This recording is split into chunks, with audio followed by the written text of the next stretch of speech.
Shalom saudara-saudara yang dikasihi oleh Tuhan. Kita bersyukur karena kita mengenal kasih karunia dalam Tuhan Yesus. Saudara, hanya kasih karunia di dalam Kristus itu saja yang dapat menyelamatkan kita dari kebinasaan dan memberikan kita hidup yang berkelimpahan. Salam jumpa dalam program Tuhan adalah Gembalaku. Saudara, sebagai orang percaya, kita harus sadar betul bahwa iman yang kita miliki semua karena kasih karunia Tuhan kepada kita. Tanpa kasih karunia itu, kita tidak mungkin menjadi orang percaya. Menjadi orang percaya dengan menerima Injil Yesus Kristus, itu bukanlah peristiwa yang kebetulan, melainkan ada di dalam rencana Tuhan dan pimpinan Tuhan untuk menyelamatkan kita. Namun, kita menyaksikan berapa banyak orang Kristen yang disesatkan oleh ajaran-ajaran sesat, menyangkali apa yang telah mereka lalui itu, dan diarahkan untuk tidak mensyukuri kasih karunia Allah di dalam Kristus bagi dia. Dari hal ini kita tahu bahwa ajaran-ajaran sesat adalah pekerjaan si jahat yang beroposisi dengan Kristus. Oleh karena itu, mereka berusaha menurunkan Kristus dari tahtanya di dalam kehidupan kita. Saudara, mari kita membaca Galatia pasal 4 ayat 8 sampai 20. Dahulu ketika kamu tidak mengenal Allah, kamu memperhambakan diri kepada Allah-Allah yang pada hakikatnya bukan Allah. Tetapi sekarang sesudah kamu mengenal Allah, atau lebih baik sesudah kamu dikenal Allah, bagaimanakah kamu berbalik lagi kepada roh-roh dunia yang lemah dan miskin dan memulai memperhambakan diri lagi kepadanya. Kamu dengan teliti memelihara hari-hari tertentu, bulan-bulan, masa-masa yang tetap dan tahun-tahun. Aku khawatir kalau susah payahku untuk kamu telah sia-sia. Aku minta kepadamu saudara-saudara, jadilah sama seperti aku, sebab aku pun telah menjadi sama seperti kamu. Belum pernah aku alami sesuatu yang tidak baik daripadamu. Kamu tahu bahwa aku pertama kali telah memberitakan Injil kepadamu oleh karena aku sakit pada tubuhku. Sungguh pun demikian keadaan tubuhku itu yang merupakan percobaan bagi kamu, namun kamu tidak menganggapnya sebagai sesuatu yang hina dan yang menjijikan, tetapi kamu telah menyambut aku sama seperti menyambut seorang malaikat Allah. Malahan sama seperti menyambut Kristus Yesus sendiri. Betapa bahagianya kamu pada waktu itu. Dan sekarang di manakah bahagiamu itu? Karena aku dapat bersaksi tentang kamu bahwa jika mungkin kamu telah mencungkil matamu dan memberikannya kepadaku. Apakah dengan mengatakan kebenaran kepadamu aku telah menjadi musuhmu? Mereka dengan giat berusaha untuk menarik kamu, tetapi tidak dengan tulus hati. Karena mereka mau mengucilkan kamu, supaya kamu dengan giat mengikuti mereka. Memang baik kalau orang dengan giat berusaha menarik orang lain dalam perkara-perkara yang baik, asal pada setiap waktu dan bukan hanya bila aku ada di antaramu. Hai anak-anakku, karena kamu, aku menderita sakit bersalin lagi, sampai rupa Kristus menjadi nyata di dalam kamu. Betapa rinduku untuk berada di antara kamu pada saat ini, dan dapat berbicara dengan suara yang lain, karena aku telah habis akal menghadapi kamu. Saudara yang dikasihi oleh Tuhan, memberikan pemahaman kepada orang Kristen di kota Galatia yang dicemari oleh ajaran yang merendahkan Kristus dan karyanya, bukanlah hal yang mudah bagi Rasul Paulus.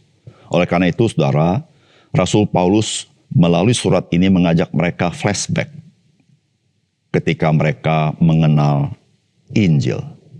Bukan karena mereka siapa-siapa, tetapi semata-mata karena kasih karunia Tuhan Yesus bagi mereka. Rasul Paulus berharap ketika mereka menghayati itu, mereka menghargai Injil yang telah mereka terima. Saudara, apakah pesan firman Tuhan bagi kita? Yang pertama, saudara, pekerjaan Injil berada di dalam pimpinan Roh Kudus, bukan karena hikmat manusia. Saudara, firman Tuhan berkata, kamu tahu bahwa aku pertama kali telah memberitakan Injil kepadamu oleh karena aku sakit pada tubuhku.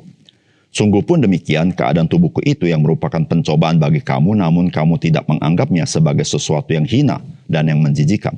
Tetapi kamu telah menyambut aku sama seperti menyambut seorang malaikat Allah, malahan sama seperti menyambut Kristus, Yesus sendiri.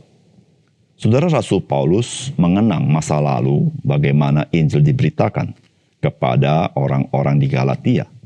Saudara, Injil diberitakan oleh Rasul Paulus yang saat itu sedang sakit, saudara. Dan karena Rasul Paulus sakit, Rasul Paulus ada di Galatia.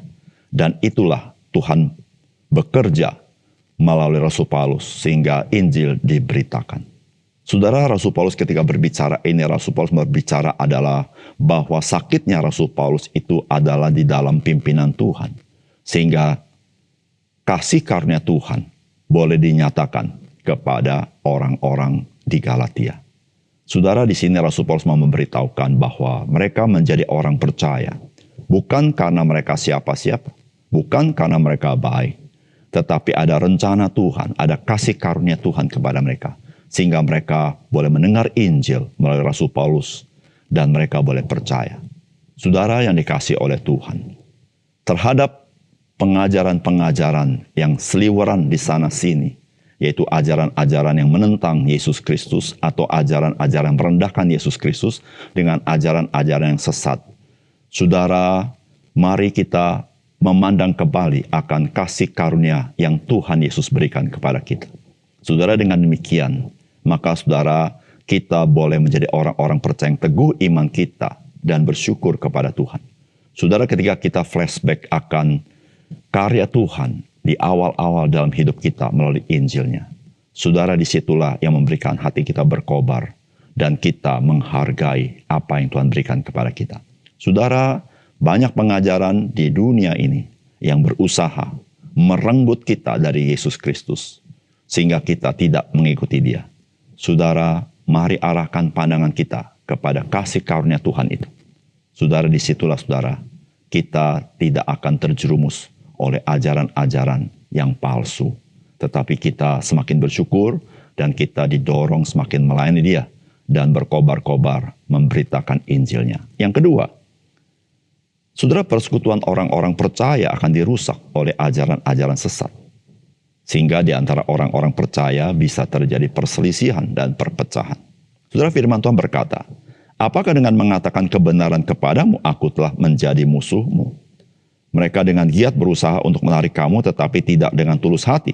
Karena mereka mau mengucilkan kamu, supaya kamu dengan giat mengikuti mereka. Memang baik kalau orang-orang dengan giat berusaha menarik orang lain dalam perkara-perkara yang baik, asal pada setiap waktu. Dan bukan hanya bila aku ada di antaramu. Saudara, orang-orang yang memegang Yudaisme, memang mereka ingin mempengaruhi orang-orang Kristen di Galatia. Dengan cara adalah ingin mengucilkan mereka, menjauhkan mereka dari persekutuan dengan Rasul Paulus. Supaya apa? Supaya mereka mengikuti ajaran-ajaran mereka yang menjauhkan orang-orang Kristen itu daripada karya Kristus.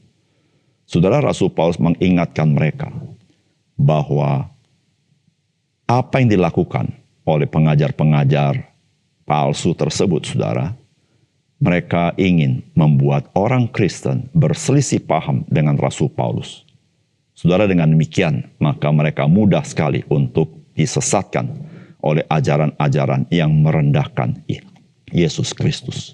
Saudara yang kasih dalam Tuhan, hari ini kita hidup di zaman akhir. Saudara, ada banyak begitu ajaran-ajaran sesat. Dan saudara perhatikan, cara kerja ajaran sesat sama dengan ajar sesat di awal-awal gereja.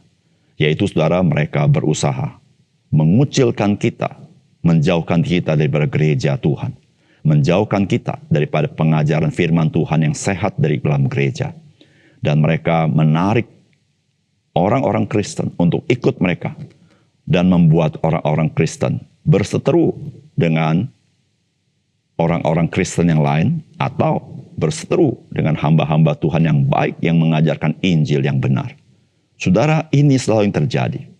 Saudara, oleh karena itu, saudara, mari kita harus waspada supaya kita jangan dijebak oleh si jahat. Kita diadu domba dengan orang-orang Kristen lainnya, kita diadu domba dengan gereja yang sesungguhnya yang Tuhan tetapkan di dalam dunia ini, dan kita mengikuti ajaran sesat yang bukan gereja.